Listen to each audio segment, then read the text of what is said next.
আসসালামু আলাইকুম। দেশ এবং বিদেশ থেকে যারা ভিডিওটি দেখছেন সবাইকে স্বাগত জানাচ্ছি। আমি রুবেল। আমি এই মুহূর্তে রয়েছি এমইএস আন্ডারপাসের এখানে।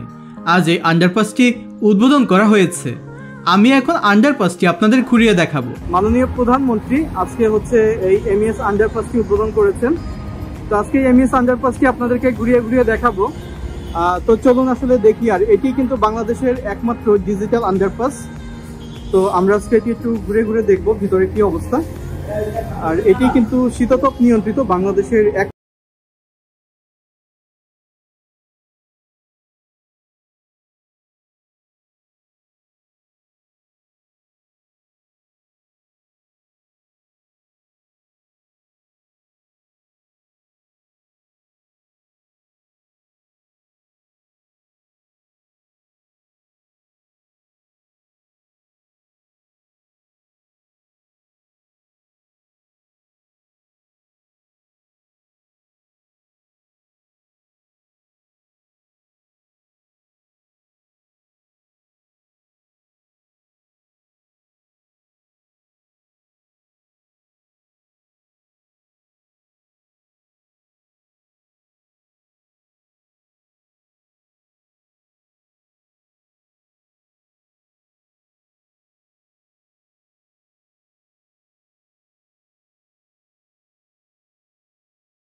পাশাপাশি এখানে একটি লিফটও দেখতে পাচ্ছি, যেটি দ্বারা আসলে উপরের দিকে যাওয়া যাবে।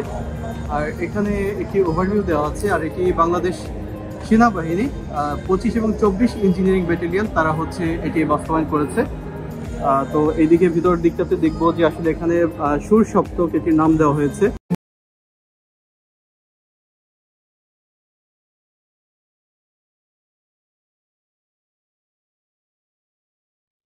আর এই সাইডটাতে কি আছে সেটি আপনাদেরকে দেখাবো। তো এখানে আসলে পুরো যে আন্ডারপাসটি এটি কিন্তু সিসিটিভি দ্বারা নিয়ন্ত্রিত। আর এখানে কিন্তু সেই ফুটেজগুলো আপনারা দেখতে পাচ্ছেন যে এখানে আসলে কোথায় কি ধরনের অ্যাক্টিভিটিস হচ্ছে, বা মানুষজন পথচারী যারা আছেন তারা কি ধরনের অ্যাক্টিভিটিসের মাধ্যমে যাচ্ছেন সেগুলো কিন্তু সবই এখানে পরিলক্ষিত হবে। যার কারণে এখানে কিন্তু কোনো ধরনের আসলে অকারেন্স ঘটার কোনো সম্ভাবনাই নেই। আর এই পাশটাতে আসলে আমাদের স্মৃতিসৌধ দেখা যাচ্ছে এখানে।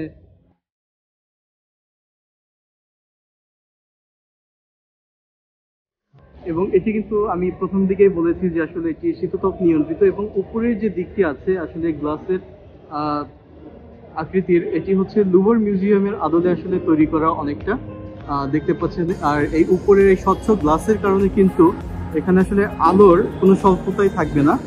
তো আমি একটু সামনের দিকেও যাব, সামনের দিকে দেখবো যে আসলে আর কি কি রয়েছে।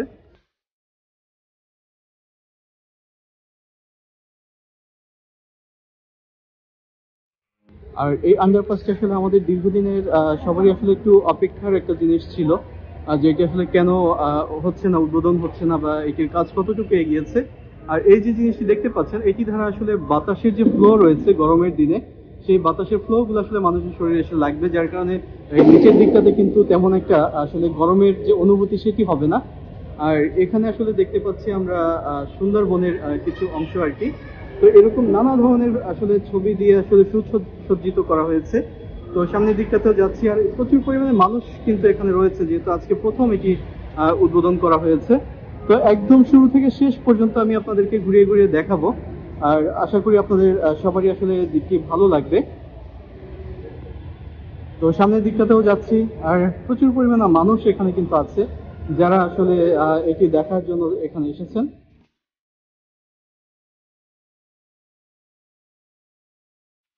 আবার এখানে ঢাকা রংপুর যে হাইওয়ে আছে সেই হাইওয়ের একটি ছবি এখানে দেখতে পাচ্ছি। তো এই ধরনের নানা ধরনের কিন্তু আসলে ছবি দিয়ে সুসজ্জিত করা হয়েছে। এখানে দেখতে পাচ্ছি যে জাহাঙ্গীর গেটের একটি ছবিও এখানে দেওয়া আছে। আর সামনের দিকে দেখবো যে আরো আসলে এই ধরনের কি কি আছে। এবং আমি দেখতে পাচ্ছি যে ফায়ার সিকিউরিটি অ্যালার্ম যেগুলো আছে সেগুলো কিন্তু এখানে আছে। তারপরে এখানে সাউন্ড বক্স দেওয়া আছে, হয়তো যে কোনো অকারেন্স যদি ঘটে তাদেরকে হয়তো নির্দেশনা দেওয়ার জন্য, বা তারা এখানে কেন জমায়েত হয়েছে এই কারণে। আর ঢাকা ক্লাবের একটি ছবি দেখতে পাচ্ছি এখানে 1880 সালে এবং সিসিটিভি ক্যামেরা যে আছে সেটিও কিন্তু এখানে দেখতে পাচ্ছি। তো সামনের দিকটাতে যাব, দেখবো যে সেদিকটাতেও কি আছে। তো বেশ প্রশস্ত একটা আন্ডারপাস এবং খুবই সুন্দর বলবো আমি, কারণ বাংলাদেশে আসলে এরকম আন্ডারপাস আর নেই বললেই চলে।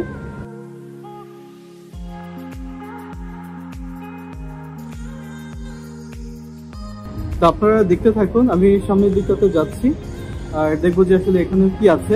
তো রায়ের বাজার যে বদ্ধভূমি রয়েছে সেটিও এখানে আমরা দেখতে পাচ্ছি। আর আসলে সেনাবাহিনীর কাজ নিয়ে নতুন করে বলার কিছু নেই, আমরা সবাই জানি যে আসলে সেনাবাহিনীর কাজ মানে 100% সেখানে আসলে আমরা আস্থা রাখতে পারি। এখানে সুন্দরবনের একটি চিত্র দেখা যাচ্ছে। এভাবে করে নানা ধরনের নানা জায়গার নতুন পুরনো স্থাপনার যে আসলে ছবিগুলো রয়েছে সেগুলো দ্বারা আসলে মানুষকে একটু আইডিয়াও দেওয়া হচ্ছে যে আসলে আমাদের ঢাকা বা আমাদের দেশ ঐতিহ্যপূর্ণ যে জায়গাগুলো আছে সেগুলো আসলে তুলে ধরা, যাতে করে মানুষ এখানে আসলে আসলে একটি ধারণা পায়। যেমন হুসাইনি দালান, এটি হচ্ছে 1900 সালের একটি ছবি। আর সামনের দিকটাতে যাচ্ছি, অগ্নি নির্বাপনের জন্য এখানে ব্যবস্থা রয়েছে, সিসিটিভি ক্যামেরাও রয়েছে। তো সব মিলিয়ে কিন্তু আসলে অসাধারণ একটি আন্ডারপাস। আর এখন কথা বলছি বেশ ভালো লাগছে। এবং প্রাথমিক চিকিৎসার জন্য কিন্তু ফার্স্ট এইড সেটিও কিন্তু এখানে দেখতে পাচ্ছি চিহ্ন আছে, যেহেতু এখানে আছে হয়তো সেগুলো সবই। তো আস্তে আস্তে করে সবকিছুই দেখবো। তো সুনামগঞ্জ সিলেটের একটি এখানে চিত্র দেখা যাচ্ছে। তো মোটামুটি আমাদের দেশে যারা আছেন তাদেরও তো ভালো লাগবে, সেই সাথে যারা আসলে ফরেনার রয়েছে বা পর্যটক রয়েছে তারাও কিন্তু আমাদের দেশ সম্পর্কে সুন্দর একটি ধারণা পাবেন আশা করছি। এটিও সিলেটের একটি আসলে ছবি দেখা যাচ্ছে। এবং সামনের দিকটাতে দেখতে পাচ্ছি মোহনগঞ্জ হাওর, নেত্রকোনার যে হাওর আছে সেই হাওর এলাকার একটি চিত্র আমরা দেখতে পাচ্ছি। আর এই দিকটা থেকে আসলে যারা হুইল চেয়ারে উঠবে তাদের জন্য আসলে পথ করা হয়েছে এটি।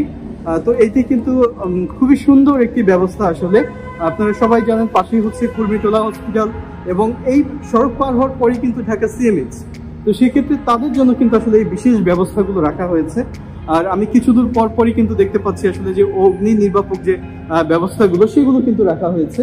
তো এই দিক থেকে আসলে আমি উপরের দিকে যাচ্ছি, আমি যতটুকু আমার মনে হচ্ছে যে এখান থেকে উপরের দিকে যাওয়ার পরেই কিন্তু আসলে ঢাকা যে রেডিসন আছে হোটেল, সেই হোটেলের দিকটাতে আমি হয়তো এখান থেকে বের হতে পারবো। আর আমি এখন আসলে যে পথ দিয়ে উঠছি এটি আসলে হুইল চেয়ার দিয়ে ওঠা এবং নামার জন্য হয়তো এই পথটি তৈরি করা হয়েছে, আসলে হয়তো না সেটির জন্য তৈরি করা হয়েছে। এবং আমি ঠিক পাশেই কিন্তু দেখতে পাচ্ছি যে পায়ে হেঁটে ওঠার জন্য কিন্তু এখানে সিঁড়ি রয়েছে। তো সামনের দিকে যাব এবং আপনাদেরকে সামনের দিক থেকেও দেখাবো। তো এই পাশটাতে আসলে দেখা যাচ্ছে যে পায়ে হেঁটে ওঠার জন্য সিঁড়ি, আর আমি এখন যে দিকটা থেকে উঠছি সেই দিকটা কিন্তু আসলে তৈরি করা হয়েছে হুইল চেয়ারের জন্য। আর এদিক থেকে আসলে বাহিরে বের হয়ে যাওয়া যাবে এবং হাতের ডান দিকেই হচ্ছে রেডিসন ব্লু এবং হাতের বাম দিকে কিন্তু কুর্মিটোলা যে হসপিটাল রয়েছে সেই হসপিটালটি কিন্তু সেখানে। আর ঠিক এর বাহিরে কিন্তু আবার বসে একটু বিশ্রাম নেওয়ার জন্য বেশ সুন্দর একটি আসলে জায়গা রয়েছে এখানে। তো সেটিও একটু আমি আপনাদেরকে দেখাবো। এরপরে আমরা চলে যাবো আসলে অন্য আরেকটি দিকে। তো এখানে এই যে দেখতে পাচ্ছেন বসার জন্য আসলে বেঞ্চ এবং খুব সুন্দর জায়গাটি দেখা যাচ্ছে এখানে। তো আমি আবারও আসলে ভিতরের দিকটাতে একটু যাব এবং আপনাদেরকে দেখানোর চেষ্টা করবো যে আসলে ওই দিকটাও কেমন। তো এই দিকটাতে কিন্তু ইন্ডিকেটর দেওয়া আছে যে এই জায়গা ধরে হুইল চেয়ার দিয়ে নামা যাবে, বনানীর দিকে যাওয়া যাবে, মহাখালী, আর পাশেই হচ্ছে সিঁড়ি। তো আমরা এখন সিঁড়ি দিয়ে নিচের দিকটাতে যাব এবং দেখবো যে আসলে ওই পাশে অর্থাৎ ক্যান্টনমেন্টের পাশে যাওয়ার জন্য রাস্তার তলদেশ থেকে যে কাজটি করা হয়েছে সেটি আপনাদেরকে এখন দেখাবো।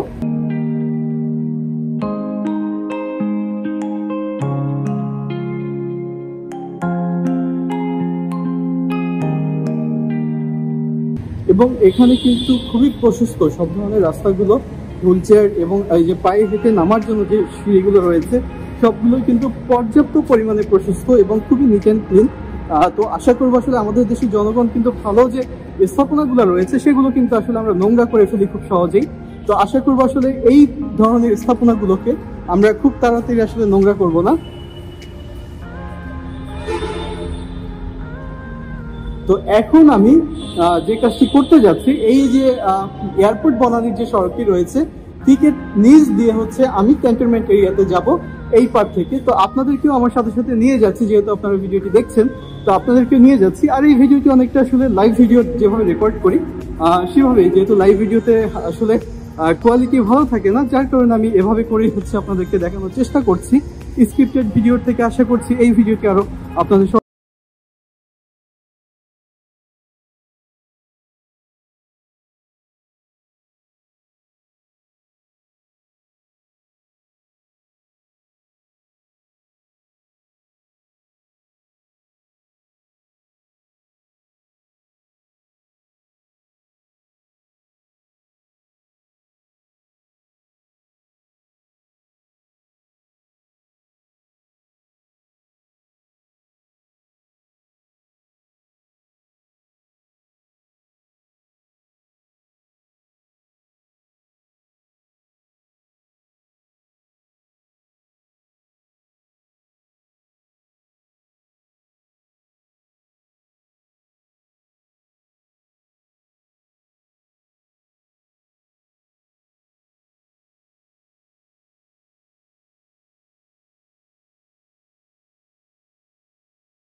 আসলে সাইন দেওয়া আছে যে আসলে বনানী বাস স্ট্যান্ডটা কোন দিকে, তারপরে এমপি চেকপোস্ট এবং Kurmitola hospital, Ramizuddin school and college, তো কোনটি কোন দিকে এটি দেওয়ার ফলে কিন্তু আরো বেশ ভালো হয়েছে। মানুষ এতে করে খুব সুন্দরভাবে যার যার গন্তব্য সে পৌঁছে যেতে পারবে। তো নির্মাণকালীন সময়ের কিছু ছবি আসলে এখানে দেখতে পাচ্ছি। আর এটি আজকেই প্রধানমন্ত্রী শেখ হাসিনা সে উদ্বোধন করেছে। তো আমি এই মুহূর্তে একটু সামনের দিকে যাব। আর এখানে হচ্ছে ঢাকা রেসকোর্সের যে একটি ছবি দেখতে পাচ্ছি, যেটি 1880 সালে। তো এই ধরনের পুরনো অনেক ধরনের স্থাপনার ছবি কিন্তু আপনারা এখানে দেখতে পারবেন। এবং বাংলাদেশকে নতুনভাবে যে আমরা দেখছি এর পিছনের যে দিনগুলো, সেই দিনগুলো কিন্তু আপনারা একটু এখান থেকে উপলব্ধি করতে পারবেন। এখানে খুব সুন্দর আসলে মরিচ শুকাচ্ছেন, বগুড়ার একটি ছবি এটি। তো সামনের দিকটাতে যাব, দেখবো যে আসলে সেই দিকটাতে আমরা আরো কি কি দেখতে পাই।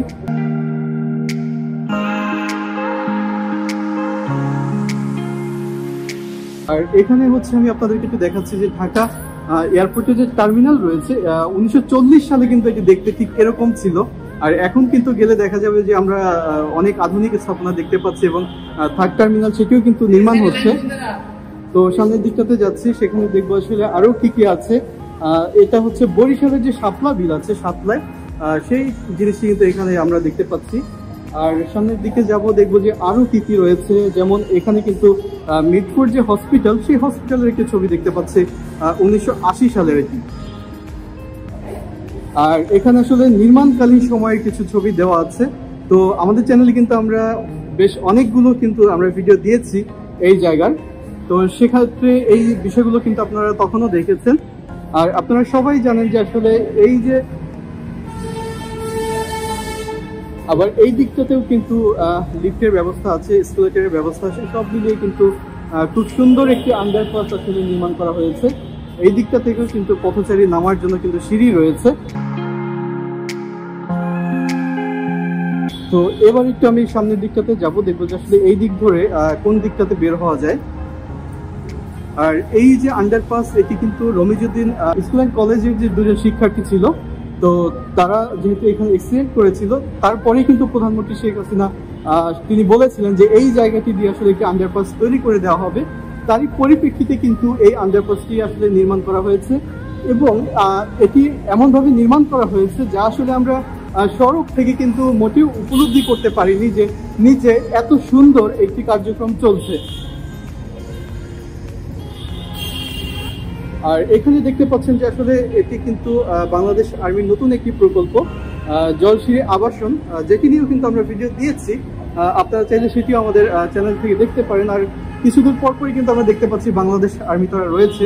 আর যেহেতু এটি আজকে উদ্বোধন করা হয়েছে, সেক্ষেত্রে তারা সামনের দিনগুলোতেও থাকবে কিনা সেটি আসলে পরবর্তী সময়ে দেখা যাবে। আর এদিক থেকেও আসলে বাহির হওয়ার জন্য এই পথটি দেখতে পাচ্ছি, আর বেশ ভালোই সরু। ভিডিওতে অনেক সময় দেখা যাচ্ছে যে বেশ ভালো প্রশস্ত আছে এবং বেশ সরু একটা পথ। তো ভিডিওতে অনেক সময় কিন্তু মনে হয় যে আসলে এটা চিপা বা ছোট জায়গা, ঠিক তেমনটি কিন্তু না।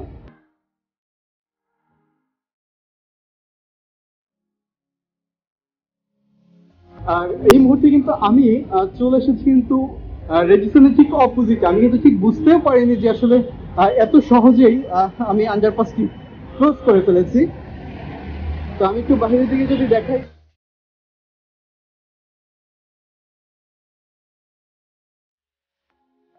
এই পাশ থেকে যদি আমি আপনাদেরকে একটু দেখাই, রাস্তার ওই পারে কিন্তু দেখা যাচ্ছে, যেটি আমি কিছুক্ষণ আগেই আপনাদেরকে দেখিয়েছিলাম। আর বাহির থেকে দেখতে ঠিক এরকমটাই দেখতে হবে। আর পাশে অনেক সুন্দর করে গাছ লাগানো হয়েছে। আর এই সড়কটি কিন্তু খুবই ব্যস্ত একটি সড়ক। তো এখান থেকে আমি আপনাদেরকে একটু দেখাচ্ছি, এমপি চেকপোস্ট কিন্তু সামনে। এখান থেকে বাইরে হাতের ডানে কিন্তু এমপি চেকপোস্ট। যারা ক্যান্টনমেন্টে ঢুকবেন তাদেরকে সেই চেকপোস্ট পার হয়ে ঢুকতে হবে। আর আর্মি স্টেডিয়াম এখান থেকে বাম দিকে, আপনারা হয়তো সবাই জানেন। আর বনানীও কিন্তু এখান থেকে বাম দিকে।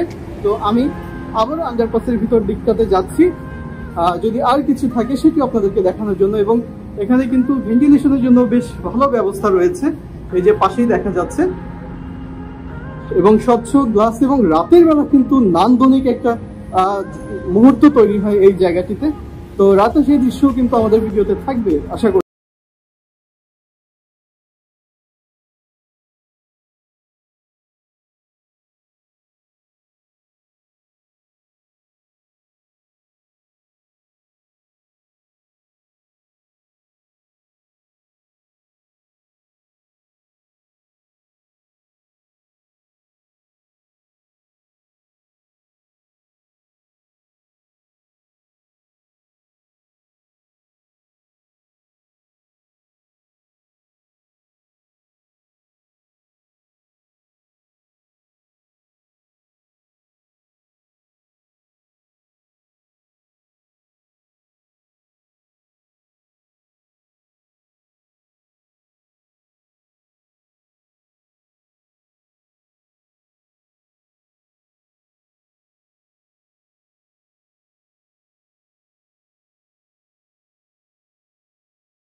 সেটি কিন্তু আসলে এমপি চেকপোস্ট, যে দিকটা দিয়ে আসলে ক্যান্টনমেন্টের ভিতরে ঢুকতে হয়।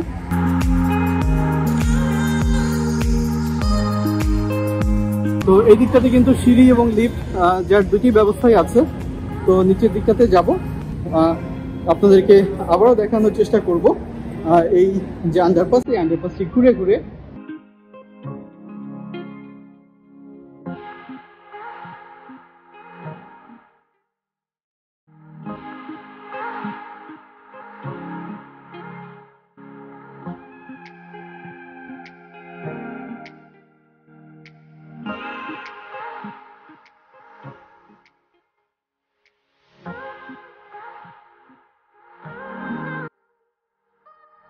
তো আমার কিন্তু বেশ ভালোই লেগেছে এটি ঘুরে। তো আপনাদের আসলে কেমন লেগেছে, এবং আপনারা যদি আসলে এই পথ ধরে যান বা কেউ এদিকটাতে আসেন, তাহলে অবশ্যই বলবো যে এই যে আন্ডারপাসটি আছে এটি একবার হলে আপনারা ঘুরে দেখবেন। তো বাংলাদেশে এই ধরনের স্থাপনা যেহেতু এটি প্রথম, সেক্ষেত্রে কিন্তু আপনাদের আরো বেশি ভালো লাগবে।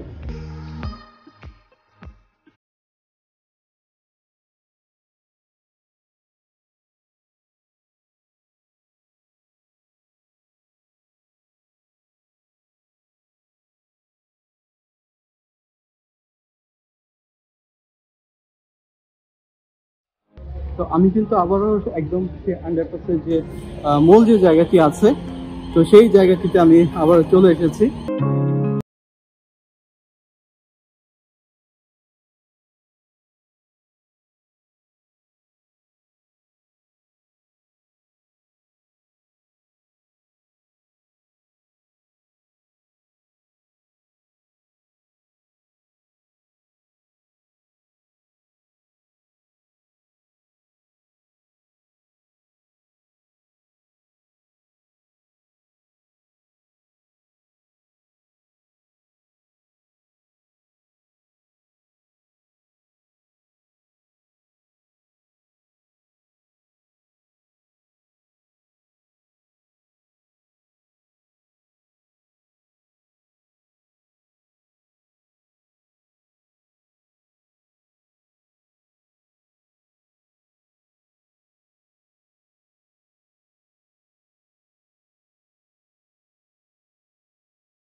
যে ফার্স্ট এড বক্সগুলো রয়েছে এবং এখানে প্রাথমিক চিকিৎসা দেওয়ার জন্য যা যা প্রয়োজন আমি মনে হচ্ছে সবকিছুই দেখতে পাচ্ছি।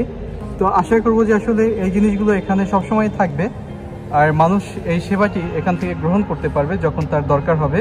তো এই যে আন্ডারপাসটি, এটি কিন্তু আসলে এই যে বনানী থেকে এয়ারপোর্ট যে ব্যস্ততম যে সড়কটি রয়েছে, সেই সড়কের প্রায় 42 মিটার নিচ থেকে কিন্তু আসলে এই আন্ডারপাসটি নির্মাণ করা হয়েছে। তো আমি আসলে এখন এই এসকেলেটর ধরে উপরের দিকটাতে যাব। আর দেখতে পাচ্ছেন যে আসলে এখানে অনেকেই এটি ব্যবহার করছে, তারা আসলে বয়স্ক মানুষ আছে। তো আমি বলবো যারা আসলে হেঁটে উঠতে পারবে না, তারা আসলে এটি ব্যবহার করলে ভালো হবে।